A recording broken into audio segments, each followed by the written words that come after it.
quand je parle de l'ancien logiciel, c'est qu'on veut résister avec des idéaux et des images du 19e siècle. Et en fait, c'est très frappant. On n'est pas du tout à la hauteur de la situation de notre temps. Donc pour nous, aujourd'hui, la résistance, c'est souvent très agressif. C'est moi qui ai raison contre les autres. Donc en fait, ça propage davantage de souffrance.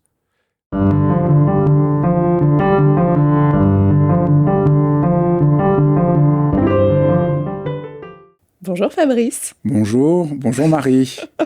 Écoute, on se connaît bien, mais cette fois-ci, c'est moi qui t'interviewe. Wow. Tu me reçois chez toi. Mais j'ai le trac, hein. J'espère bien, Fabrice. Tu me reçois chez toi dans une sorte de dialogue inversé pour parler de ton dernier livre qui sort le 24 janvier, je crois, et qui m'a particulièrement bouleversée. Donc c'est à la fois pour moi une chance, un honneur. C'est étonnant aussi de le faire de cette façon-là. Ton nouveau livre s'appelle, ce titre, je te l'envie, particulièrement, « Empêcher que le monde ne se défasse ».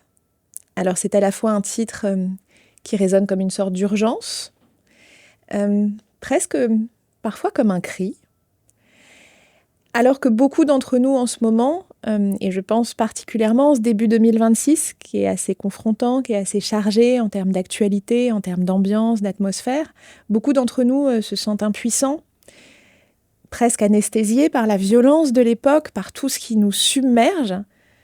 Dans cet ouvrage, qui, je le dis tout de suite, je préfère le dire au début de ce dialogue, est mon préféré. Je connais très bien ton travail, mais c'est vraiment mon favori. Dans ce dialogue, tu donnes pas du tout une leçon de morale, tu nous donnes une véritable leçon de philosophie, et on va en parler, on va essayer de le développer pour vraiment montrer ces aspects, mais tu nous livres aussi quelque chose de très intime, de très revigorant. C'est-à-dire que tu nous emmènes vraiment, tu nous proposes 19 leçons pour résister. Mais ce que tu proposes, et on va le déployer, c'est la résistance d'un nouveau genre, puisque résistance, c'est un mot qui n'est pas toujours très bien saisi, compris. C'est une résistance par la poésie, par la juste colère, au bon endroit, la résistance par le soin des mots, la résistance par l'amour. C'est sans doute pour ça aussi que c'est si bouleversant. Donc on va passer un petit moment ensemble, je vais essayer d'être à la hauteur de l'intervieweur que tu es, on va passer un petit moment ensemble pour explorer comment ne pas baisser les bras, comment retrouver cette force d'agir, et surtout, et je crois que c'est le socle de ce livre, comment rester profondément humain dans un monde qui semble si souvent vouloir non seulement nous anesthésier, mais presque nous robotiser. Donc rester profondément humain. Bref, à nouveau, bonjour Fabrice, merci de m'accueillir chez toi. Alors pour commencer, Fabrice, tu cites dans ce livre, on va essayer de procéder de cette façon-là. Déjà, ce titre est magnifique, mais quand on l'ouvre, tu nous proposes une des plus belles citations d'Albert Camus. Cette citation est bouleversante. Dès l'ouverture, Albert Camus évoque « Notre tâche est d'empêcher que le monde ne se défasse ». C'est un titre fort, et je le disais bouleversant. Est-ce que ce livre, tu l'as pensé comme un cri d'alarme personnel face à ce que tu appelles la déshumanisation? Est-ce que le point de départ, tu vois, se situe vraiment dans ton intimité? Oui, mais je dirais pas cri d'alarme, je dirais trouver une boussole. Je dirais le point crucial, c'est, comme tu as dit, je crois que j'avais pas pensé à ça, mais nous sommes anesthésiés par l'effroi du monde, notre impuissance et le fait que tout se défasse partout. Est-ce que tu peux préciser pour ceux qui nous écoutent cette idée de se défaire, qui est quand même une perspective spécifique? Alors on va commencer. Le monde se défait, c'est tout bête. C'est-à-dire, il n'y a plus d'informations claires, on sait plus qu'est-ce qui est juste de ce qui n'est pas juste. On croit un jour, bah oui, là quand même, lui, ça a l'air d'être juste. Le lendemain, on découvre, ah ouais, mais en fait, c'est pas du tout ce qu'on croyait. Tout est équivoque. Les liens sociaux se défont. Les relations est quelque chose qui se défait. Il y a une violence qui s'insinue partout, que tout le monde sent. Donc juste, ça tient pas ensemble, ça se défait. Donc je dirais, le cœur du livre, c'est qu'est-ce qu'on fait dans cette anesthésie qui vient, je peux rien faire. Est-ce que je me recroqueville sur moi-même ou est-ce que j'essaye de faire quelque chose? Et donc là, c'est tout à fait le point. Je me dis, il faut trouver une boussole. Qu'est-ce qui pourrait nous donner une boussole? Et tout le livre, au fond, c'est un cheminement, une enquête. Qu'est-ce qui peut aujourd'hui nous orienter? Et tu as dit quand même, le cap de la boussole, c'est très juste, c'est comment on peut rester humain. Peut-être que la leçon la plus profonde, avant toute chose, c'est de rester humain. Et peut-être que on se trompe aujourd'hui dans l'entente habituelle de la résistance, tu l'as souligné, on prend à la résistance souvent de manière un peu grossière. C'est la question que j'allais te dire, parce que c'est pour ça que je dis attention au terme résister qui peut être mal compris. Il y a quelque chose, donc le premier point, c'est effectivement cette idée de boussole, mais il y a quelque chose de très très très puissant dans ce que tu évoques, c'est que tu expliques que notre vieux logiciel de résistance nous pousse à lutter contre. Et quand on évoque le mot résistance, résister, on a tout de suite l'impression que c'est contre le système, contre l'ennemi, contre le tyran. Mais souvent, ce contre aggrave et défait encore plus. Toi, tu proposes, j'aimerais que tu nous expliques ce que tu proposes de très différent. Pourquoi tu te proposes une résistance pour? Donc pour nous, aujourd'hui, la résistance, c'est souvent très agressif. C'est moi qui ai raison contre les autres. Donc en fait, ça propage davantage de souffrance. Et c'est là où Camus, que j'avais lu mais que j'ai relu de plus en plus intensément en écrivant le livre, me semble très juste, parce que la phrase qui est dans le discours que tu nous la cites. Qui est dans le discours de Stockholm, il dit « Chaque génération se croit vouée à refaire le monde. La mienne sait pourtant qu'elle ne le refera pas. Mais sa tâche est peut-être plus grande. Elle consiste à empêcher que le monde ne se défasse. » Il essaye de penser un changement. Et je crois qu'il voit très clair, qu'il est très... que on a longtemps cru que Camus, parce qu'il ne veut pas être tranché par rapport, par exemple, à Sartre. Oui. Donc Sartre trouvait que si on tue des gens, c'est pas si grave si on est dans le compte du bien. Et Camus, au fond, tout son engagement, c'est non.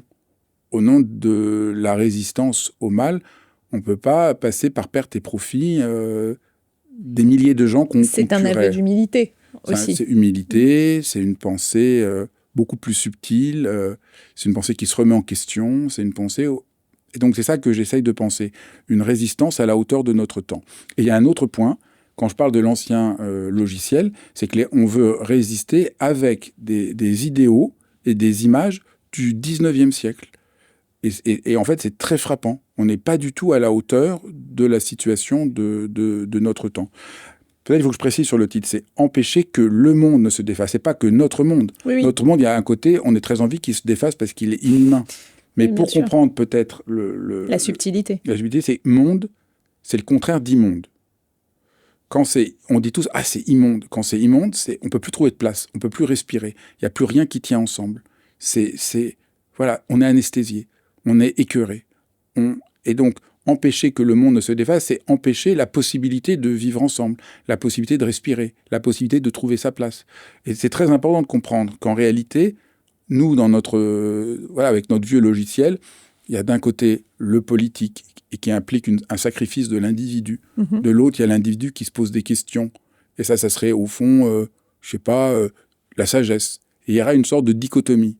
Ce que je me suis rendu compte, plus je travaillais dans ce livre, donc plus je lisais les vrais auteurs, qui sont pour moi des vrais résistants, plus je me rendais compte que cette distinction, elle est absolument fausse. Il n'y a pas, si on ne comprend pas la question politique, on est aveugle, mais la question politique est toujours inséparable d'une forme de sagesse.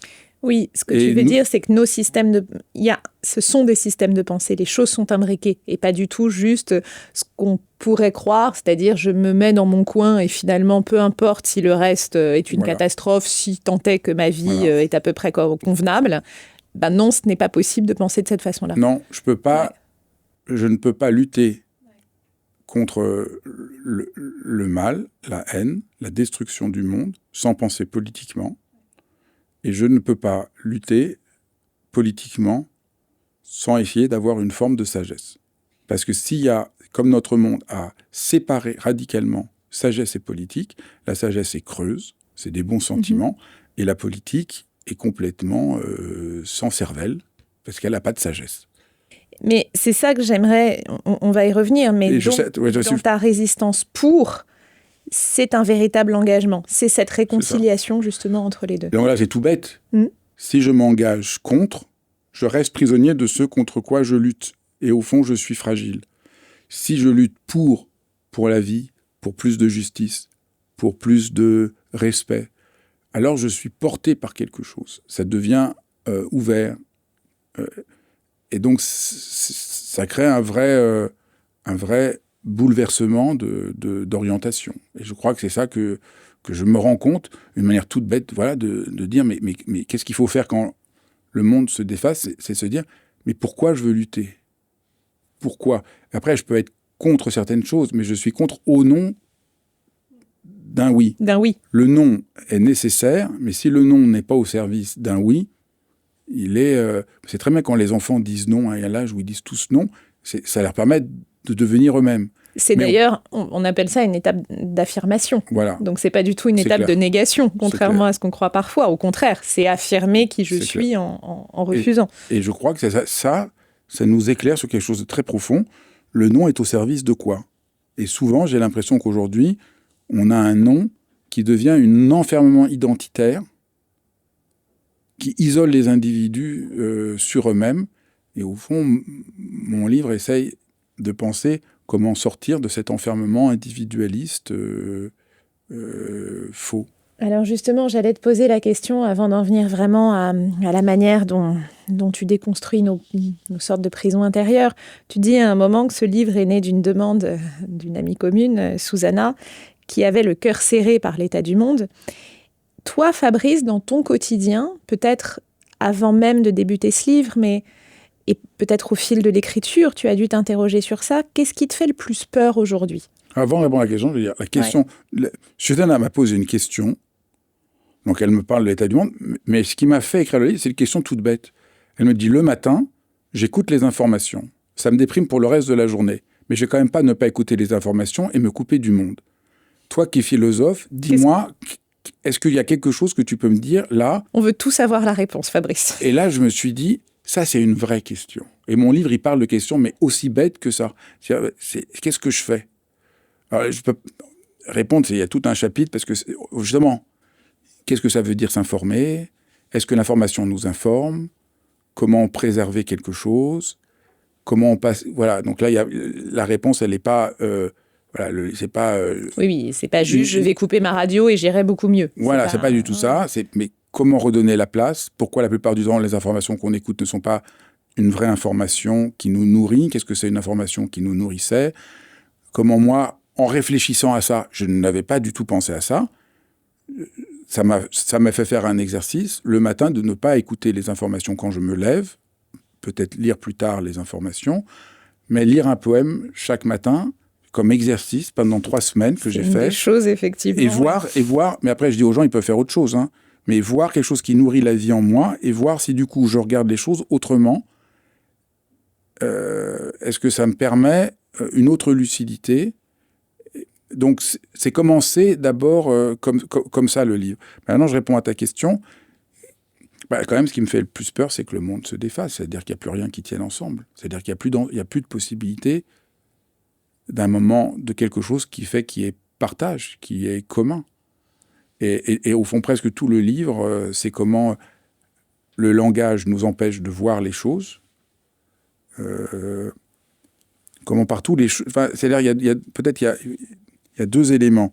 Le monde se défait et on ne peut plus être ensemble, et on est pris par des apparences qui nous empêchent de voir quoi que ce soit de réel. Et là, c'est le côté philosophique, presque, on peut dire, le b.a.-ba de la philosophie, depuis toujours, depuis, voilà, peut-être ceux qui se souviennent vaguement l'allégorie de la caverne, mais depuis toujours, la philosophie dit, attention, faites la distinction entre ce qui apparaît et ce qui est réel. Ce qui est réel n'est pas toujours ce qui apparaît au premier regard. Et on pourrait dire, aujourd'hui, on a l'impression qu'on est enfermé dans les apparences et les illusions, et qu'on n'arrive plus à savoir qu'est-ce qui est réel. Donc, on va dire, il y a 2 choses. Il y a la perte d'une possibilité d'être en commun, à cause de la haine, de l'isolement de chacun sur chacun, de la perte du langage. Donc là, ça crée vraiment une sorte, je trouve, c'est intenable. On parle même d'épidémie de solitude. Oui, d'épidémie. Tellement on est tous complètement isolés. Donc il y a cet aspect-là. Voilà. Il y a cet aspect aussi de vivre dans un monde d'illusions à tel point que... On ne sait plus rien. Sans être grandiloquent d'un point... Mais ontologiquement, on ne sait plus qui on est. On ne sait plus qui on est. Complètement perdu. Oui, je pense que ça, c'est une désorientation extrêmement profonde. Donc j'ai essayé de répondre à ça. Alors justement, dans ce que tu proposes, parce que je voudrais vraiment souligner une chose, c'est que ton livre a beaucoup d'aspects, et on va essayer de les mettre en avant, hein, cet aspect intime, on voit à quel point c'est quelque chose qui te touche, le monde qui se défait, un aspect philosophique extrêmement fort, parce que tu cites beaucoup d'auteurs, on va en parler, mais quand tu dis « je suis revenue vraiment à lire des auteurs », c'est très marqué dans ce texte-là. Et aussi, toujours, comme toujours chez toi, quelque chose de très concret. Ce sont des situations de vie, c'est pas juste un constat un peu distancié sur « oulala, l'état du monde », pas du tout, c'est un vécu extrêmement concret. D'ailleurs, tu as une leçon très concrète, tu dis à un moment « ne vous ramollissez pas sur votre canapé ». Et tu affirmes que le côté « je m'avachis physiquement » entraîne aussi un ramollissement moral. Oui. Et que les écrans, bon, c'est quelque chose... Alors, moi, je travaille une partie du temps dans le monde de l'éducation et on le voit quand même beaucoup, et que les écrans volent notre temps de cerveau disponible. Hein. Et du coup, ce que je trouve intéressant pour rentrer vraiment dans le vif du sujet, tu parlais de poèmes, mais... Est-ce qu'on peut imaginer que jardiner, cuisiner, faire, être en mouvement deviennent justement des actes de résistance? Dans le sens c'est un tout petit préalable. Oui, mais tu vois, je voudrais rentrer sur Mais tu as raison. Cette démarche-là. Je montre que des choses qui ont l'air toutes bêtes, en nous maintenant notre intégrité et notre humanité, font qu'on sera moins anesthésié et qu'il n'y a pas, en fait, de rupture entre le fait que je garde la tête droite et je continue à penser avec le fait que je puisse résister, œuvrer. Après, on verra qu'est-ce que ça veut dire, quelles sont les œuvres qui sont de plus forte résistance. Ce n'est pas toujours celles qu'on croit. Et donc, tu as tout à fait raison. Il peut y avoir une manière dont le fait que je sois en action et que je fasse quelque chose maintienne confiance dans ma dignité, parce que ce que les gens ne voient pas du tout qui est en train de se passer, c'est que le monde qui se défait fait que les gens perdent lien à leur propre dignité. Et ça, c'est très frappant. Le signe majeur de notre temps, c'est que les gens n'ont plus confiance dans leur propre dignité. Les gens se sentent, contrairement à... Alors, c'est un peu paradoxal, parce que d'un côté, les gens, on dit qu'on est une société très individualiste, mais les gens s'en veulent, se sentent pas à la hauteur, se sentent pas respectés, se sentent pas compris, qui est un problème en plus tout à fait politique. Les gens sont de plus en plus instrumentalisés. Et ça, c'est extrêmement... Ça, c'est une des formes de violence très fortes de notre monde. Et c'est des choses tout à fait concrètes. Quand partout, ce qui compte, c'est juste la manière dont on va pouvoir contrôler les actions des gens selon des mécanismes de protocole absolument déshumanisants. Quand je donne toujours cet exemple-là, quand on ne compte plus ce que fait un infirmier à l'hôpital, comment il dit bonjour, comment il parle aux gens, comment il aide les gens, mais que le nombre d'actes qui sont faits dans la journée, on prive la personne de sa propre dignité, du sens de ce qu'il fait. Et ça infuse partout. Résister, c'est aussi ça. C'est-à-dire empêcher que le monde se défasse et résister, c'est aussi déjà ça, préserver partout où c'est possible un regard humain, un respect humain, une possibilité d'être ensemble, et une possibilité de reconnaître que le travail a du sens. Oui. Parce que ça, c'est une violence absolument folle. Comment on peut ne pas être anesthésié quand le travail que je fais n'a plus aucun sens? Moi, je me souviens, mon grand-père était tout petit artisan. Il avait le sentiment, le soir, même s'il travaillait très dur, d'avoir accompli son travail. Il avait une sorte de fierté. Il était reconnu pour ça. Et aujourd'hui, la plupart des gens ont l'impression d'être instrumentalisés, interchangeables. C'est une souffrance très forte. Et parler de ça, c'est parler aussi de la situation générale du monde. C'est parler de l'impuissance dans laquelle on est. C'est parler de la guerre qu'il y a partout. C'est le même. Il faut qu'on comprenne. Il y a une unité inapparente de tout ce à quoi on est en train de faire face, et qu'il est très important de réussir à voir. Et, et, et au fond, mon livre, c'est de montrer que la résistance, ça doit être intégrale. Et les gens veulent résister de manière très locale. Ça ne marche pas. Ça ne marchera pas. Mais c'est pour ça que je prenais ce point de départ, qui est juste ce geste, ce faire, aussi infime soit-il, pour voir à quel point il définit aussi dans notre identité de quelle manière, en nous mettant en action, on se met en action de manière beaucoup plus générale. Oui, et si je peux... Le fait qu'on se ramollisse dans notre canapé est un projet politique. Mais c'est ça. C'est pour ça que j'insiste sur l'idée de... C'est pas... tu mets pas un regard, tu vois, de jugement. C'est juste que le fait de se ramollir sur le canapé implique tout autre chose qu'être juste simplement sur son canapé. Et c'est ça qui est très fort dans la manière dont tu le décris. C'est que cette non-action instrumentalisée en fait, on est là. Je voyais juste avant, en lisant ton livre, je suis tombée sur un reportage sur d'ici quelques années, nous pourrions avoir des lunettes reliées à une intelligence artificielle qu'on met pour cuisiner. Et c'est pour ça que je cite cet exemple-là, et qui nous indiquerait, tu aurais juste une voix qui nous indique, coupe de cette façon-là ton poulet, découpe tes légumes de cette façon-là. Et je trouvais... Alors l'idée, c'est de t'accompagner pour que tu sois sûr de tes gestes. Je me disais, mais c'est terrifiant de se dire que tu ne peux plus, et c'est pour ça quand tu parles de dignité, tu ne peux plus avoir la confiance de je vais couper correctement mon poivron, et puis peut-être que mon poivron aura telle ou telle découpe, mais après tout, peu importe, puisque je serai en train de le faire, tu vois. Donc ça s'inscrit dans quelque chose de beaucoup plus grand, et aussi anodins et triviaux soient ces exemples, ils me paraissent extrêmement forts pour décrire ce va-et-vient entre notre vécu quotidien et un enjeu politique et sociétal majeur. Parce qu'en fait, derrière cette question-là, il y a une question politique très grave. Que Foucault a très bien perçu quelque chose et il s'est trompé. Il s'est trompé de lieu. Il voit bien qu'il y a ce qu'il appelle le biopouvoir, c'est-à-dire que le pouvoir va dompter nos corps, nos esprits, nos manières de penser, et que c'est ça, une nouvelle forme d'oppression que nous ne verrons pas. Mais il pensait que c'était l'État qui allait le faire. Il n'a pas du tout vu, en fait, que ça ne se passe pas du tout comme ça. Mais en fait, si on veut qu'on reste allongé sur notre canapé, assis sur notre canapé à scroller, c'est comme ça, on ne pense pas, on ne peut pas résister, et on consomme, et donc on est manipulé pour consommer, faire des clics, etc. Donc on est manipulé, non pas, moi je suis pas dans une théorie du complot par quelqu'un, mais le système entier nous manipule, nous fait perdre notre intégrité, nous fait perdre notre capacité de penser. Il faut rappeler ici que le socle de nos démocraties, c'est que les individus sont formés à penser par eux-mêmes pour pouvoir librement créer un monde commun. Et c'est pour ça qu'en France, on a institué la philosophie en terminale, pas parce que les gens s'intéressaient vraiment à la philosophie, même si j'aurais bien aimé, mais l'idée qu'au moins les gens en faisant ça allaient apprendre à distinguer les apparences du réel, allaient apprendre à penser, et on aurait des citoyens plus informés.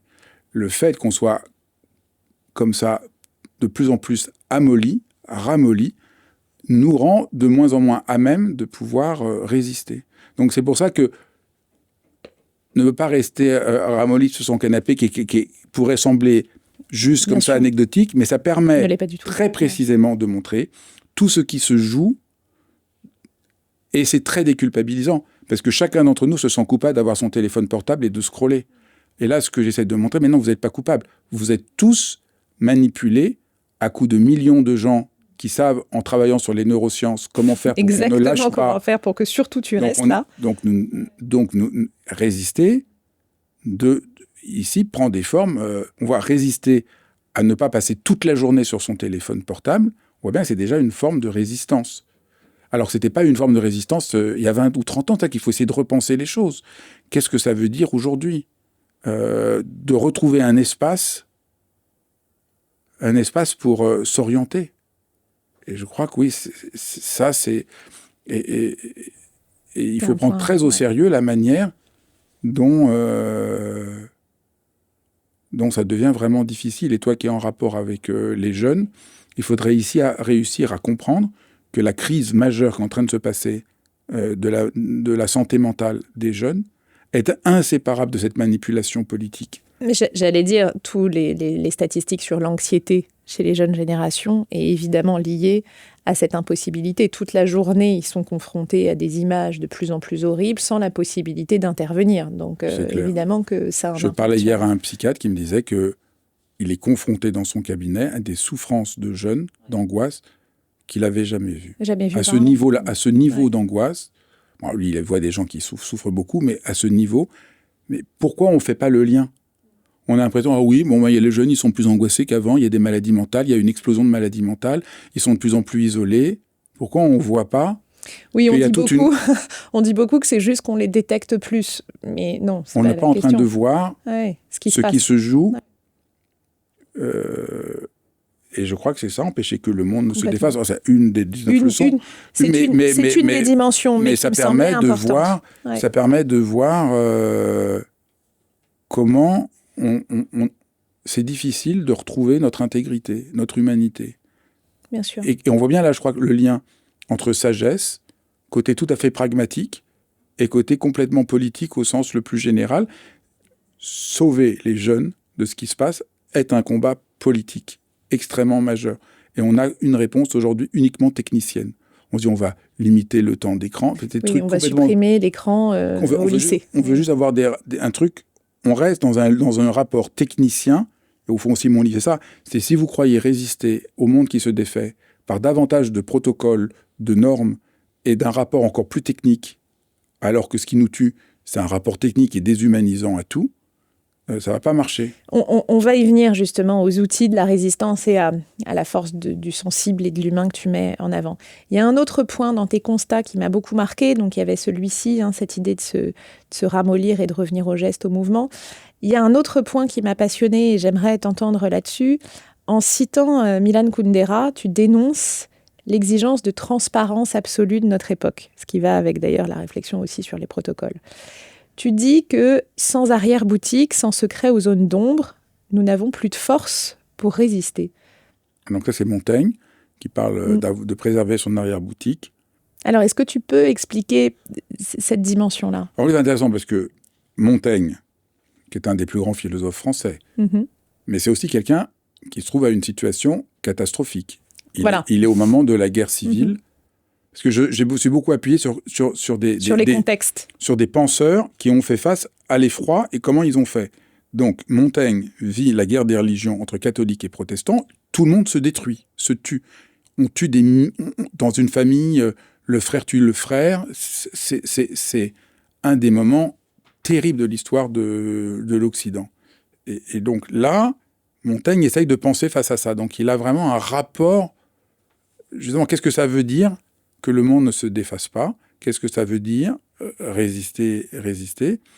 Et il parle beaucoup de préserver un espace à soi. Donc ça date pas d'hier, le problème. Et un espace de solitude, un espace où on pense par soi-même, qui est vraiment le geste philosophique. On pourrait dire, Montaigne, devant la crise majeure de son temps, revient un peu au cadeau que nous fait la philosophie, c'est il faut prendre le temps de penser par soi-même. Même si penser par soi-même, les gens ne comprennent pas très bien, parce que les gens croient que penser par soi-même, ça veut dire je pense ceci. Non, mais penser par soi-même, ça veut dire je suis déstabilisé, je m'arrête, je questionne. Penser par soi-même, c'est pas réussir quelque chose. J'allais dire, il faut nous expliquer un peu concrètement, puisque quand on pratique pas la philosophie, on a, comme tu le dis, l'impression que penser par soi-même, c'est finalement affirmer ou tu vois poster en commentaire ou sur X. Alors moi, mon opinion, c'est ça. Non. Penser par soi-même n'a rien à voir. Penser par soi-même, c'est s'arrêter, c'est ne pas savoir. C'est pour ça qu'il parle d'une arrière-boutique, qui est une très belle expression. C'est-à-dire, magnifique. À un moment, j'accepte d'être seul. Les relations sociales, c'est bien, mais si je suis entièrement pris dedans, je me sacrifie moi-même. Et donc, il y a une nécessité d'avoir un temps pour soi. Et c'est sûr que ça m'intéressait beaucoup, Kundera, qui en sait beaucoup sur le totalitarisme, montre que le totalitarisme vient toujours avec la nécessité d'une transparence totale.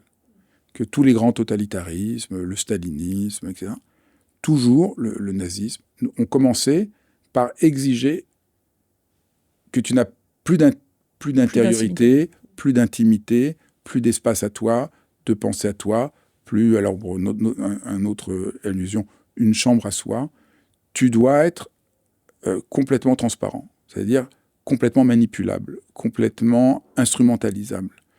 Et c'est très intéressant de voir, est-ce que nous ne sommes pas dans une société qui nous demande aujourd'hui ce type de transparence. D'ailleurs, pour en revenir à la technologie, les algorithmes connaissent tant de choses sur nous que la transparence. Mais je voudrais faire la distinction, pour revenir au point précédent et préciser celui-ci, c'est très différent. L'épidémie de solitude dont nous parlions, la solitude ne veut pas dire que tu penses par toi-même. C'est très différent, être seul. Moi, j'aime bien faire la distinction. Oui, c'est une distinction parce que, j'ai des philosophes, ils aiment bien faire les distinctions. Moi, j'aime bien faire la distinction entre isolement et solitude. Oui, ça me semble important. Moi, j'aime à dire que notre monde tend de plus à l'isolement. Dans l'isolement, je suis coupé de tout lien et je souffre et je suis aliéné. Dans la solitude, au sens philosophique, je peux avoir un espace à moi, mais je peux être complètement en lien avec les autres et le monde. Je me sens complètement sécure, mais je préserve ma propre intimité.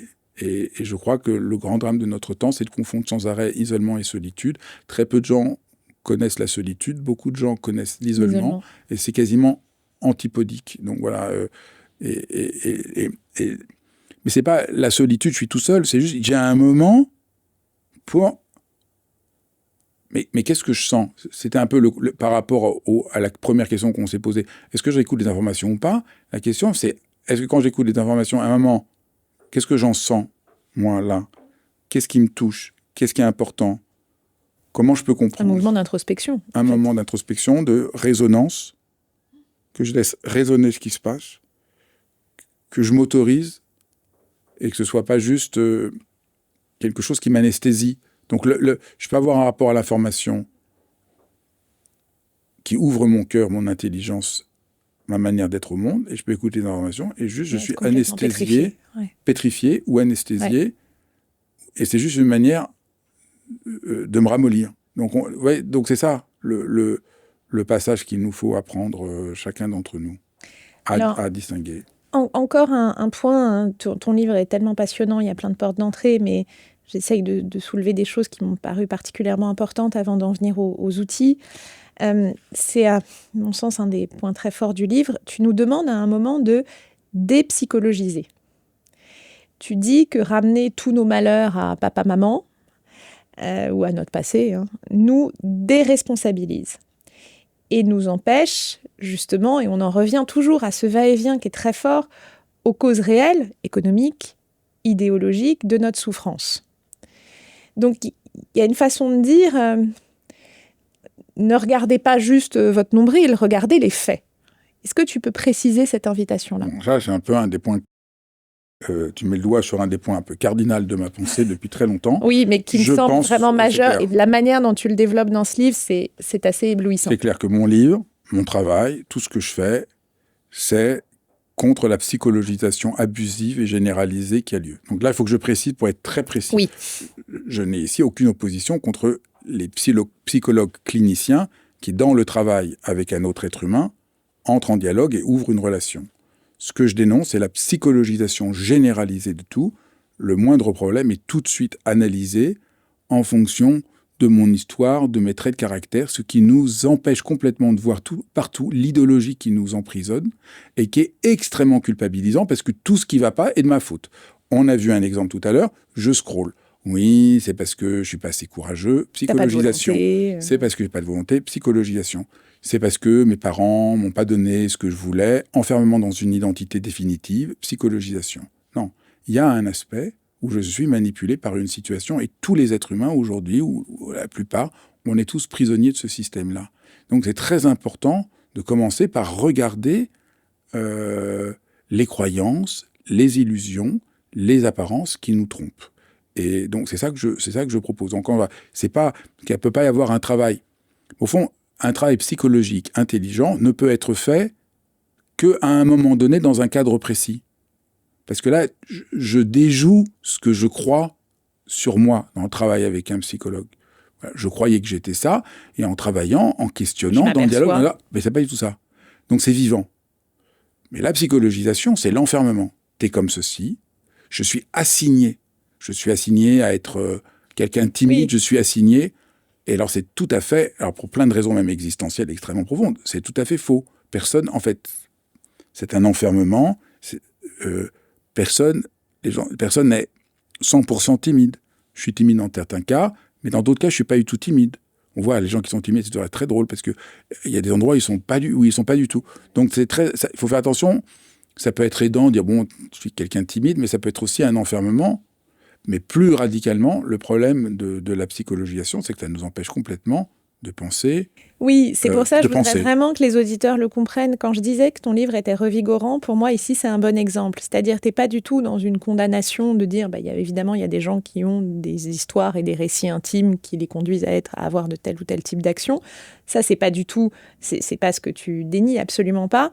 Simplement, c'est un appel à prêter attention au reste et au contexte. Et c'est tellement déculpabilisant. Mais complètement. Je voudrais pas justement qu'on pense l'inverse, que ça culpabilise plus en disant... La plupart des gens aujourd'hui souffrent intensément à cause de cette psychologisation inapparente, elle est inapparente. C'est-à-dire, on est un peu surpris de ce que je dis, parce que, mais qu'est-ce qu'il veut dire? Je comprends rien. Parce que pour nous, c'est indiscutable. Tout de suite. Parce que c'est intégré. Tout de suite. Le premier regard qu'on a sur tout, c'est un rapport psychologisant. Moi, aussi, il y a plein d'aspects sur cette question. Moi, je dis, mais c'est tout à fait étrange. Les êtres humains, dans toute l'histoire de l'humanité, n'ont pas eu ce réflexe psychologisant. Ça ne veut pas dire qu'on n'avait pas de rapport à la vie, à aider les gens à aller mieux. Mais l'idée aussi que ce qui nous aide à aller mieux, c'est la poésie, les liens qu'on a les uns envers les autres, les relations, bouger, être, comme tu disais tout à l'heure, être en mouvement, la musique, enfin, tout ce qui peut aider un être humain à traverser les difficultés de son existence sont très nombreux. La psychologisation fait « j'ai un problème », il y a uniquement la psychologie qui pourrait m'apporter une aide. Donc c'est à la fois oublier la politique, oublier l'idéologie qui nous manipule, être dans un rapport beaucoup trop unilatéral. Faut vraiment aller au bout de ça. Bessel van der Kolk, qui est un des plus grands thérapeutes, qui a vraiment travaillé en faisant des études extrêmement poussées, qui est l'auteur d'un livre assez majeur, Le corps n'oublie rien, a participé à une étude absolument fondamentale, très importante, après les attentats du 11 septembre. Ils ont fait une réunion de tous les thérapeutes en disant qu'est-ce qu'on va prescrire pour tous les gens qui sont traumatisés. Et ils ont dit, d'abord, on va mettre la psychanalyse, parce que New York est une ville c'était à New York, qui est une ville où il y a beaucoup de psychanalyse. Puis après, on va dire les thérapies comportementales. Il y a beaucoup d'études qui montrent que ça pourrait aider. Et puis, j'ai oublié le troisième. Et puis, 6 mois après, ils ont fait une enquête. Qu'est-ce qui a aidé les gens? Alors, les gens disaient, me faire masser, faire du sport, rien de ce qu'ils avaient prévu. La plupart des gens auraient dénié ça. Bessel van der Kolk, qui dit, mais pourquoi les gens disent ça? Pourquoi des gens qui ont vécu un trauma disent que ce qui les a le plus aidés, c'est pas ce qu'on leur a proposé, mais des choses auxquelles on n'avait pas pensé. Lui, ça va le conduire à une réflexion qui est en train de révolutionner le rapport thérapeutique qu'on va avoir avec la souffrance. Mais c'est ça qui est très important. Et entre autres, il va comprendre que la psychologisation que nous avons ne permet pas de comprendre vraiment ce qui se passe. Donc c'est juste un petit exemple pour quand même de montrer que ce dont je parle est très, très étayé par beaucoup d'études sur des situations très graves. Et c'est ça qu'il faut essayer de penser. Et encore une fois, le problème de la psychologisation, c'est de dénier complètement comment nos croyances, qui sont souvent, qui ne viennent pas de nous empêchent d'être nous-mêmes, de voir les choses. Alors, je pense que maintenant, c'est important. Là, j'ai juste souligné 3 aspects très forts dans ton livre. Il y en a d'autres. Mais parlons un instant maintenant des outils que tu proposes, ou en tout cas de la manière dont tu proposes de réhabiliter ce que parfois, d'ailleurs, la société nous demande de cacher. Alors, j'ai sélectionné plusieurs outils. Il y en a d'autres, mais il me semblait aussi pertinent. Tu t'attaques à la tyrannie de la positivité. En t'appuyant notamment sur Descartes, tu expliques, chose qu'on retrouve déjà dans ton travail, mais qui là est définie de manière très claire, tu expliques qu'il y a une juste colère, qui est une preuve de sensibilité. Et est-ce que justement, ne plus se mettre en colère, vraiment en colère face à l'intolérable, retourner à cet état d'être un peu anesthésié, même pas en colère, est selon toi le début d'une forme de complicité avec une forme de barbarie et de violence. Il faut être en colère, c'est sain. Là, il faut arrêter avec tout ce discours qu'il faudrait être positif, il faut avoir des émotions positives. Calme. C'est horrible. Dans l'éducation, on le voit beaucoup, hein, Fabrice. Ouais. Ah oui, dans l'éducation, le message qu'on envoie aux enfants... C'est que les enfants doivent être calmes et obéissants. Non, les enfants doivent traverser leurs émotions. La volonté que les gens soient calmes est un projet totalitaire. C'est extrêmement important. Et c'est en plus, d'autant plus important que je le dise, moi qui me suis engagé toute ma vie dans la méditation, qui me suis engagé dans mon travail comme éditeur et dans cette chaîne à inviter des gens qui aident les gens à aller mieux, à s'apaiser, à traverser de graves difficultés, et qui a invité beaucoup de psychiatres, de médecins.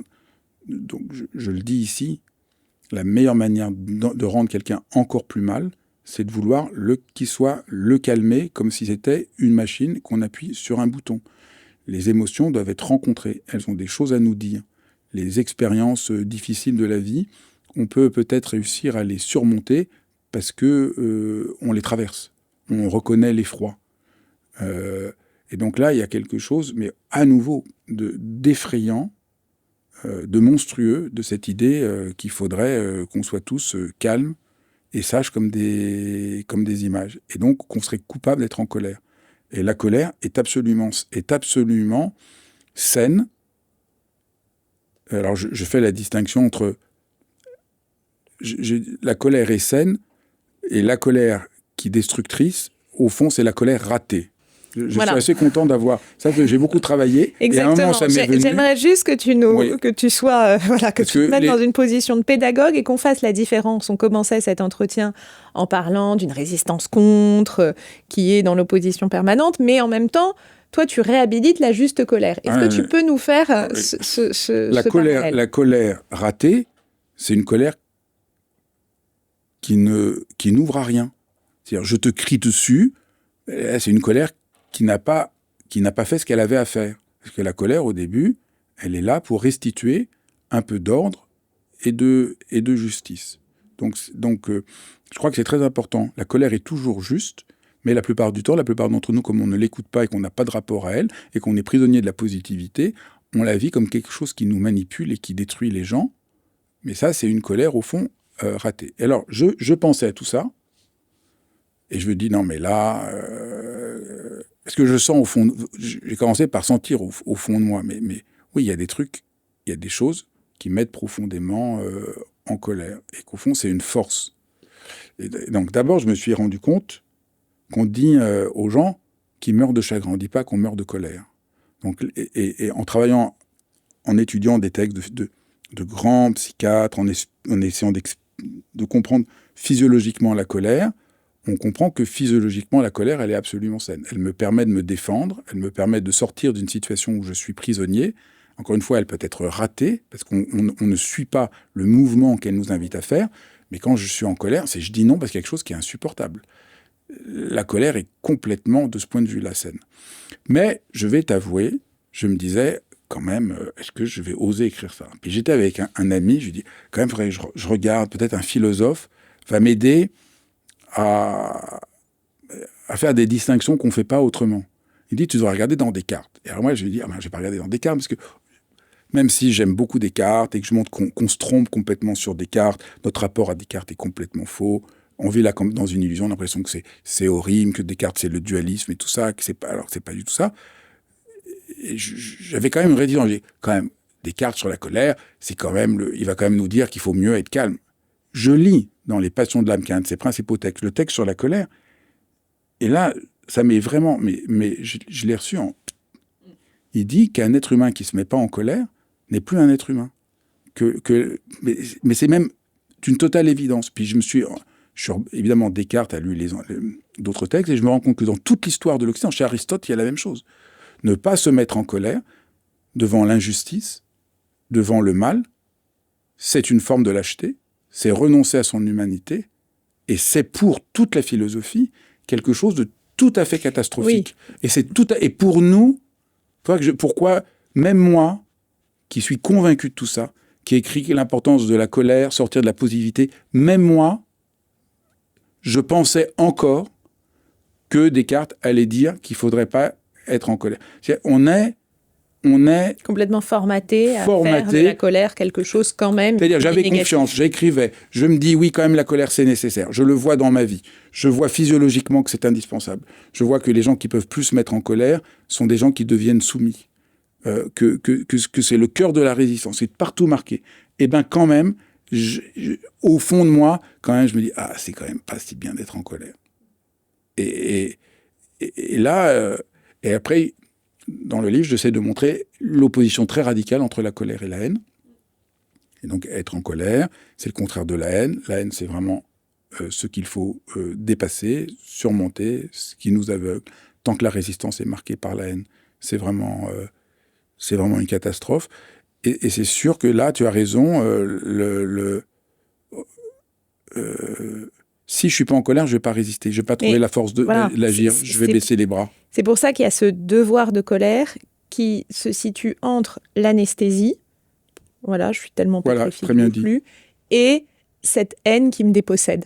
Le devoir de colère me redonne mon humanité. C'est clair. C'est une des premières choses vraiment qui... C'est clair. Et comprendre qu'être en colère n'est pas hurler, mais c'est discerner... Parce qu'on a une vision caricaturale de la colère, tu le dis. Qu'il faut comprendre qu'il y a colère ratée. Ouais. Parce que si je suis en colère, parce que tu ne me parles plus depuis très longtemps, si ma colère fait que je te hurle dessus, elle est ratée. Mais si à cause de ma colère, j'arrive à trouver une manière de te dire que tu ne me respectes plus, que j'en peux plus, et bien là, elle est créatrice. Elle est créatrice, c'est ça. Elle est créatrice, et d'un seul coup, je peux bouger les choses. Et elle revient à ce non pour ensuite le oui de l'action qu'on évoquait. Et on voit bien que tous les gens qui luttent partout de manière saine le font par une colère. J'avais reçu dans le podcast, il n'y a pas très longtemps, Bougrain-Dubourg, dont on connaît son engagement pour les animaux, pour la vie. Et une des dernières choses qu'il dit dans le dialogue, c'est... J'ai rien dit parce que j'étais en train d'écrire le livre encore, de finir de le corriger, et il dit soyez en colère, c'est comme ça qu'on peut continuer à défendre la terre, la nature, ne renoncez pas. Et je me dis j'étais content le devoir de colère. Que comme quelqu'un comme lui, en plus, qui est quelqu'un de tellement gentil. Oui, il puise justement le mettre en... Mais oui, il faut puiser dans qu'est-ce qui est pour nous insupportable. Et pas sans vouloir. Parce que voilà, mon livre est très déculpabilisant, parce que là, on est en colère, on est, ah merde, je suis pas calme. En fait, calme, il faut comprendre, chaque fois qu'on dit calme, dans notre langage, c'est pas le vrai calme. Calme, ça veut dire, je ne suis pas transparent, instrumentalisable, robotisable, obéissant. C'est ça qu'on veut dire par calme aujourd'hui. Parce que et là, il y a quelque chose, il ne faut pas que je fasse de vagues, il ne faut pas que j'apparaisse. Je suis coupable d'être ce que je suis coupable d'avoir des émotions. Je suis coupable d'être vulnérable. En fait, disons, accepter la colère, c'est accepter que je suis vulnérable, que le monde me regarde. C'est ça qui est extraordinaire dans le texte de Descartes. Le monde me regarde, j'ai une responsabilité par rapport au monde. Et ça, c'est ça, empêcher que le monde se dévaste, c'est redevenir un être humain qui est concerné par le monde. Je ne peux pas me couper du monde. Et ça passe par... Si je voulais être concerné, c'est aussi être en colère. Être en colère, être amoureux, être enthousiaste. Ressentir. Et pas devenir un robot pâte à modeler. Alors, il y a un autre point. Ce devoir de colère est une brique. Un autre point, tu montres comment, et pour moi d'ailleurs les deux sont liés, c'est une compréhension, mais tu montres comment des mots valises, comme bienveillance, comme des acronymes aussi, comme SDF, cachent la réalité et nous anesthésient. Et mettre à distance, en fait. Comment peut-on concrètement reprendre soin de nos mots, justement, pour cesser d'être manipulés et cesser d'être distanciés? Ça, c'est une question très... c'est difficile. C'est difficile parce que c'est très difficile. C'est très difficile. C'est un point un peu... Parce que nous vivons, pour qu'on soit clair, on vit dans un monde où, à travers notre langage, on atténue justement les choses. Mais nous ne le voyons pas. Pour nous, on s'en aperçoit pas. Je pense que on voit, ce que j'essaie de penser, c'est d'essayer de surprendre, d'essayer de penser, parce que je pense qu'en penser, c'est penser contre les évidences. Donc, ce qu'on a dit sur la colère, ça a l'air un peu surprenant. Penser du drame de la psychologisation, on est un peu surpris. Voilà, les gens aimeraient bien résister. Voilà, on va vous dire quel est votre ennemi. Alors, il y en a qui vont penser, l'ennemi, c'est ça. Puis, alors, d'autres vont dire, l'ennemi, c'est ça. Puis là, on est content, on est rassuré. Alors, voilà, on a pris ma casquette, on a mis mon t-shirt, et je suis rassuré, je suis de mon côté. Les autres sont tous des crétins, et moi, je suis bien. Ouais. Donc, j'essaie de sortir de ça. Donc, jusqu'à présent, ce qu'on a dit est déjà assez déconcertant et surprenant. Le langage, c'est peut-être le point le plus difficile du livre, parce que on est tous convaincus que c'est pas important, c'est pas si grave. Les gens me disent souvent, mais tu joues sur les mots. Pourquoi tu dis ça ? Bon, bah, c'est pas si grave. Si tu dis ça, ou plutôt que ça, c'est pas si grave. Je pense que peut-être, pour commencer, on peut voir, si je t'appelle machine, comment ça va machine ? Tu vas te sentir mal, non ? On se sent, chaque fois que quelqu'un appelle l'autre par son prénom, tu te sens reconnu et tu te sens à ta place. Nommer, c'est faire exister. C'est Donc, peut-être par là, on peut commencer à voir que les mots peuvent abîmer ou nous faire nous sentir bien. Je me suis appuyé pour écrire ce livre et pour essayer de réfléchir aux mots sur un linguiste qui s'appelle Klemperer, qui a vécu en Allemagne pendant la Seconde Guerre mondiale, et qui note dans un livre qui est passé quand il a publié après-guerre complètement sous le silence et qui depuis une vingtaine d'années est de plus en plus lu et apparaît de plus en plus comme un livre prophétique éclairant. Il montre que le nazisme s'impose en partie par les mots. C'est-à-dire qu'il y a des petites doses de mots qui entrent dans l'esprit des gens et qui font qu'à un moment, ils finissent par accepter l'inacceptable sans s'en rendre compte. Et par exemple, un des points les plus... solution finale, mais qui n'est pas pour une solution finale. Donc on cache la réalité de la réalité effroyable des camps de concentration. Et au fond, dans notre monde, la même chose, là, quelqu'un me parlait que dans sa société, ils vont licencier 1/5 des effectifs. Mais on appelle ça plan de sauvegarde de l'emploi. Mais qu'est-ce que ça veut dire pour la personne qu'on prive de son travail ? Un plan de sauvegarde, pas du tout. On lui a dit un plan de sauvegarde du travail. C'est-à-dire on l'empêche, on empêche de voir la chose, on empêche de voir juste la violence réelle qui a lieu. Là, je ne porte pas de jugement, je ne connais pas l'entreprise, peut-être il n'y a pas de solution, peut-être c'est juste des financiers qui font ça, et que c'est absolument... non, mais encore une fois, la question n'est pas tant les faits que la manière dont le langage participe C'est-à-dire, même si, à nous instrumentaliser. Même si, peut-être que c'est horrible, et que utiliser ce langage cache la simple instrumentalisation financière. Peut-être qu'il n'y a pas d'autre solution, et qu'on doit licencier des gens. Et dans ce cas, aussi, on empêche les gens de pouvoir traverser leur épreuve. Mais on dénie aux gens de pouvoir souffrir. C'est ça la tyrannie de la positivité. C'est la même chose. C'est très marqué dans le deuil. Il faut faire son deuil. Où très souvent on atténue, faire son deuil, il est parti. À travers les mots, on enlève la trivialité des faits, mais c'est cette trivialité qui permet justement de traverser, d'être en colère, d'être bouleversé, d'être... tu vois, c'est là où pareil, effectivement... SDF. Oui. C'est ça l'exemple. Oui. Les acronymes qui apparaissent avec, dans le monde nazisme, plus il y a d'acronymes, moins je vois les phénomènes. Donc moins ça me touche, moins SDF. Quand on disait autrefois un miséreux, là on prend plein dans la gueule. Hein. Mais quand on dit un SDF, ça dit plus rien. Et donc j'essaie de faire plein de listes ici, de décortiquer plein d'aspects de notre monde qu'on nous empêche de voir. Mais là encore, très, très, très je veux que les gens... C'est vraiment un moment... Tu dis c'est un moment difficile du livre, mais en même temps, encore une fois, je trouve que ça s'inscrit dans tout le reste de manière extrêmement revigorante et responsabilisante. Donc, c'est pas du tout... mais je trouve que tu montres bien... C'est aussi une invitation très forte pour nous tous, parce que nous vivons dans ce langage, mais nous l'employons également.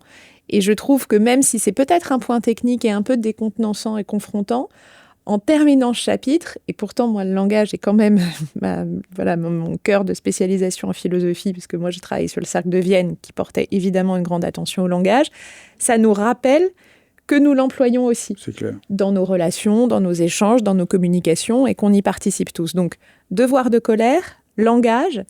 Peut-être avant d'aller vers la fin de notre échange et vers des choses qui sont plus de l'ordre de l'art de vivre, une chose un peu plus lumineuse, tu cites Charlie Chaplin et son rire de résistance.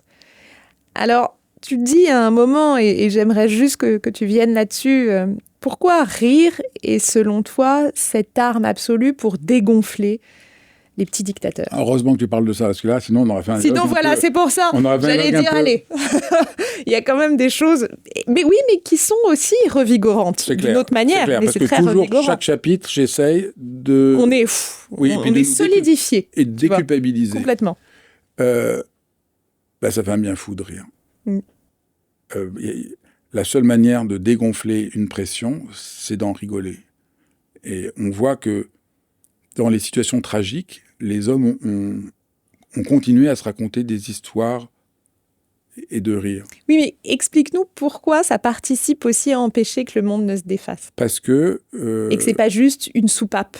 Tu vois ce que je veux dire? Oui, parce que quand on rit,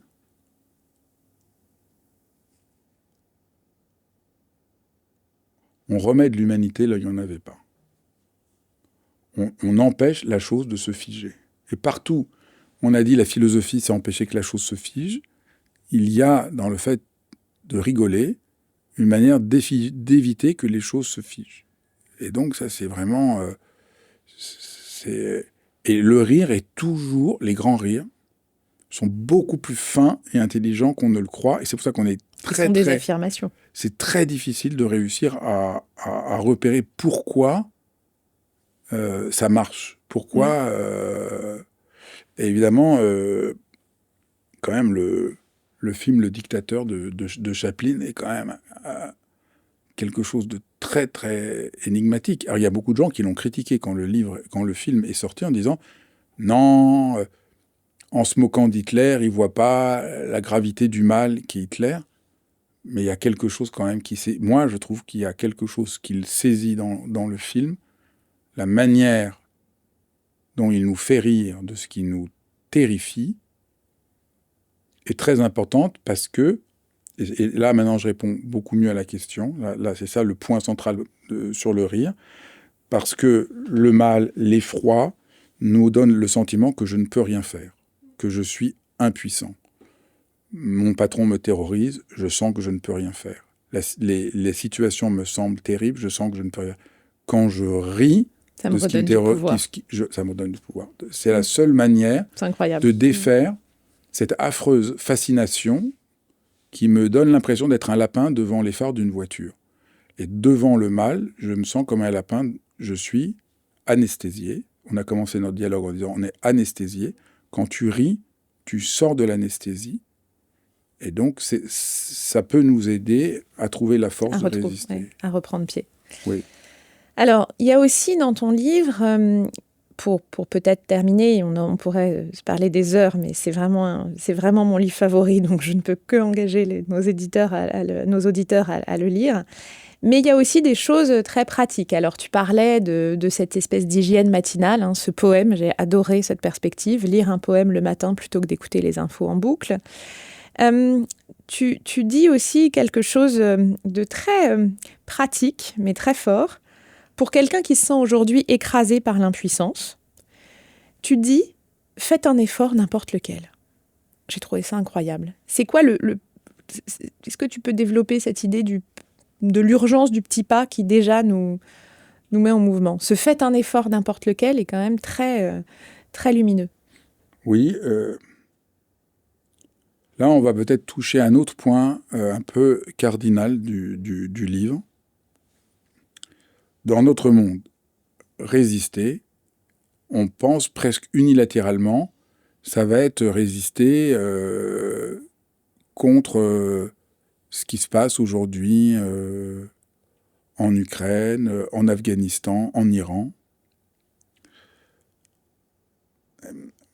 Ma conviction, c'est que résister, on peut le faire aussi dans ce qui nous engage dans notre vie. C'est-à-dire, quel que soit mon métier, je peux rendre de l'humanité et empêcher que le monde ne se défasse là où je suis. Donc, ça, c'est très fort, très c'est cette important. micro-action. Le sens ne vient pas qu'un engagement... C'est ce qu'il faut vraiment comprendre, Ouais. qui est difficile, que j'ai du mal à penser, c'est qu'il s'agit... C'est pas exactement une micro-action. C'est là où je suis, je restaure le monde. C'est-à-dire, parce que c'est très important, c'est un changement très profond de paradigme. C'est pas le colibri, qui est une image qui a du sens, mais qui répond pas du tout à mon problème, qui est pas du tout ce que j'essaye de faire dans mon livre. C'est pas la petite action qui va me donner, qui va faire que je me sente bien parce que j'ai fait. Non, toi tu dis la juste place de la réparation. Oui. Nous pouvons tous réparer. Oui. C'est le tikkun. Oui. Dont on parle en hébreu. Et donc, c'est beaucoup plus fondamental que mettre que le colibri qui met la goutte d'eau quand il y a l'incendie. Ce que tu veux dire, c'est que... Je peux arrêter l'incendie là où je suis, là, tout de suite. Et on l'a tous vécu. Au début, quand je dis ça, on dit non. Mais si un prof qui m'a regardé et qui m'a parlé, quand personne ne me parlait, ce qui était mon cas, moi j'étais un cancre, je suis un cancre. Notamment, c'est très drôle, je suis resté jusqu'à la fin de ma vie. Il y a un prof qui m'a regardé, ça a changé ma vie. Il a restauré quelque chose. Partout. Mais partout. Je parle d'un infirmier. Une fois, j'étais malade. Il y a un infirmier qui était tellement humain qui m'a donné du courage. Les gens ont l'impression que leur vie ne compte pas. Et voilà, moi, je suis juste infirmier, donc ça compte pas. Pour résister, il faudrait que j'aille m'engager en Afghanistan. Non. Je peux, là où je suis, par mon travail, faire qu'il y a de l'humanité qui est préservée. Je peux parler aux gens et les regarder. Je peux faire que quelque chose là ait pleinement du sens. Alors vous allez me dire tout de suite, l'opposition, mais en quoi je suis sûr que ça a un impact ? Mais en fait, on peut pas... Notre logiciel, l'action qui va être de vraie résistance, c'est celle que je peux mesurer immédiatement, dont je vois l'effet. C'est ça, notre croyance fondamentale. C'est-à-dire, pourquoi les gens vont se dire « Non, mais tout ce que tu dis, c'est joli, Fabrice, mais c'est pas réel. » Ce qui est réel, c'est comment on peut concrètement faire que quelque chose fonctionne. Et moi, je réponds, combien de gens sont agités toute leur vie en croyant faire des choses, qu'est-ce qui reste ? Comment on sait qu'une action va avoir un impact ? Pourquoi quelqu'un comme Martin Luther King, qui a fait juste quelque chose, continue à influer sur des générations après ? On ne peut pas, notre volonté de vouloir ramener les actions humaines, ce qui tisse le cœur d'une humanité, de nos relations, avec un modèle mécanique, est une complète, absolue illusion. Et on voit des gens qui sont agités toute la journée. On a vu tant de politiques qui disent « je fais », et à la fin on se demande « mais qu'est-ce qu'ils ont fait après tant d'années ?» Et on voit des gens dont personne ne parle, dont on sent que de manière très humble, quelque chose a changé. Donc je crois que tant qu'on ne comprend pas ce piège, qu'on ne veut comprendre ce qui est juste, ce qui fonctionne, ce qui aide le monde, à partir d'un schéma d'efficacité mécanique qu'on peut mesurer, mais là on se met le doigt dans l'œil. On ne peut pas savoir et on ne saura jamais. Et le professeur qui a changé ma vie, il ne l'a jamais su. Parce que voilà, j'avais 14 ans, j'aime beaucoup raconter ça, j'avais 14 ans, je cancre total, je ne comprends pas qu'est-ce qui s'est passé. Il m'a dit un jour, dans mon cours, là, tu n'as plus besoin de faire de dissertation. Enfin, excuse-moi, d'interrogation écrite. C'était en 4e. Plus d'interrogation écrite. Tu es le seul, plus d'interrogation écrite. Tu vas me faire un dossier sur le sujet du cours et je te noterai sur le dossier. Comment il a pu dire un truc pareil ? Moi, il m'a sauvé la vie parce que j'étais tétanisé, parce qu'en plus d'être un cancre, je suis un hypersensible extrême, donc faire une interrogation écrite, j'y arrivais absolument pas. Il suffisait que je sois là et j'avais plus rien. Et en faisant un dossier, peut-être ma vocation d'écrivain est venue. Et puis voilà, il n'est plus là maintenant. Et des fois, je me dis, ah, quel dommage, j'aurais bien aimé lui dire. Et donc, on ne sait pas ce qui sauve le monde. Ça aussi, c'est la leçon de Camus. Mais nous ne voulons pas comprendre ça. Et ça nous rend très violents. En fait, l'idée que ce qui va aider le monde, ce qui est résistance, c'est uniquement ce qu'on connaît déjà, avec des schémas déjà éculés, qui n'est qu'une forme d'agression, mais qui nous rassure parce qu'on a l'impression que voilà, qu'on a cassé plein de trucs, alors voilà, on est fort. Croire que par là, ça suffit à changer les choses, c'est pas vrai. Le réel le montre, c'est pas vrai. Et contrairement à ce qu'on croit, être philosophe, c'est d'essayer de regarder le réel et de sortir des idées. On a beaucoup trop d'idées dans la tête et on ne regarde pas assez le réel. Et ça, c'est aussi un des grands axes de mon travail. Et ce qu'on comprend, je trouve, en refermant ton livre, c'est que résister, donc, c'est pas se sacrifier, au contraire, c'est s'accomplir. Oui. Profondément. Oui, résister, c'est s'accomplir. C'est très... Et c'est ça, on n'a pas parlé, mais voilà, dans le livre, j'ai pris Étienne Soum, j'ai pris René Char, j'ai pris plein d'écrivains qui ont été des grands résistants, parce que ça montre ça, qu'ils ont résisté. Certains, comme le poète René Char, qui était un très grand résistant, a changé, a libéré, a joué un rôle majeur dans la résistance. D'autres, comme Étienne Soum, ont malheureusement été déportés. Mais ils se sont accomplis. On voit qu'il y a quelque chose, comme une lumière qu'ils ont su garder par leur résistance, témoigner de l'humanité et au fond résister. Peut-être, dans certains cas, je ne réussirai pas à faire que toute la violence s'arrête, mais je maintiens jusqu'au bout ma dignité, mon humanité. Je garde la tête haute et je crois que ça, voilà ce que nous avons à faire. Et c'est pour ça que ton livre est effectivement à la fois si érudit, avec beaucoup d'auteurs à découvrir, dans lesquels puiser, à la fois, je l'ai dit, si intime, si philosophique, si politique. J'aimerais qu'on termine juste, peut-être que tu peux le retrouver dans le livre, sur le poème de René Char qui le conclut.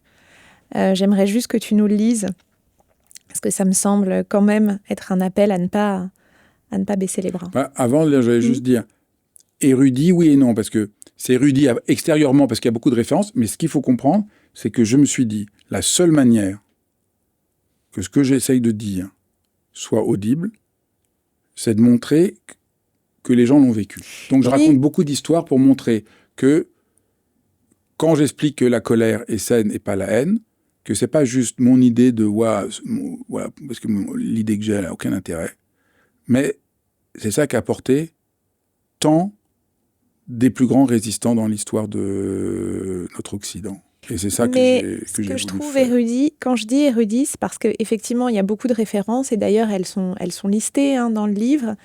Mais ce que je trouve formidable, alors là aussi, d'un point de vue de regard de professeur aussi, c'est que tu redonnes à ces auteurs, et ça c'est une toute petite parenthèse, mais tu redonnes à ces grands noms la force de leur vécu, à quel point leur pensée est issue justement de leur vécu. Et donc c'est pas une érudition juste de bibliothèque, c'est une érudition au service d'une compréhension pour chaque auteur, à des époques très différentes, de la manière dont ils ont traversé le contexte, avec parfois, comme tu le dis, des contextes qui sont tout aussi violents et tout aussi dramatiques que le nôtre. Donc ça, c'est aussi une prouesse de ton livre. Mais écoutons René Char. Quel est mon pays ? Dans mon pays, les tendres preuves du printemps et les oiseaux mal habillés sont préférés au but lointain. La vérité attend l'aurore à côté d'une bougie. Le verre de fenêtre est négligé. Qu'importe à l'attentif. Dans mon pays, on ne questionne pas un homme ému. Il n'y a pas d'ombre maligne sur la barque chavirée. Bonjour à peine est inconnu dans mon pays. On n'emprunte que ce qui peut se rendre augmenté. Il y a des feuilles, beaucoup de feuilles sur les arbres de mon pays. Les branches sont libres de n'avoir pas de fruits. On ne croit pas à la bonne foi du vainqueur. Dans mon pays, on remercie. Merci Fabrice. Et si les gens veulent comprendre un peu le poème, voilà, j'en donne quelques... J'essaye de l'expliciter dans le texte. Mais oui, ça résume, ça rassemble quelque chose que j'ai essayé de dire.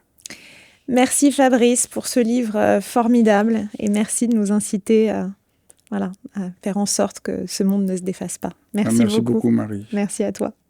Merci d'avoir suivi cet épisode de Dialogue. C'est vraiment un vrai merci parce que c'est vraiment précieux que vous ayez vu cet épisode jusqu'au bout, que ça vous parle, parce que je fais ça pour vous. Donc c'est vraiment un échange et je suis vraiment conscient aujourd'hui qu'autour de Dialogue, il y a véritablement une communauté de gens pour qui prendre soin du monde, prendre soin de soi, prendre soin des autres compte beaucoup. Et c'est vraiment merveilleux de voir qu'on est ainsi une communauté. Alors n'hésitez pas à partager, à liker. Ça a l'air de rien, mais c'est vraiment très important. Ça participe d'une sorte de contagion heureuse dont notre monde a bien besoin. Je vous embrasse et je vous dis encore une fois merci.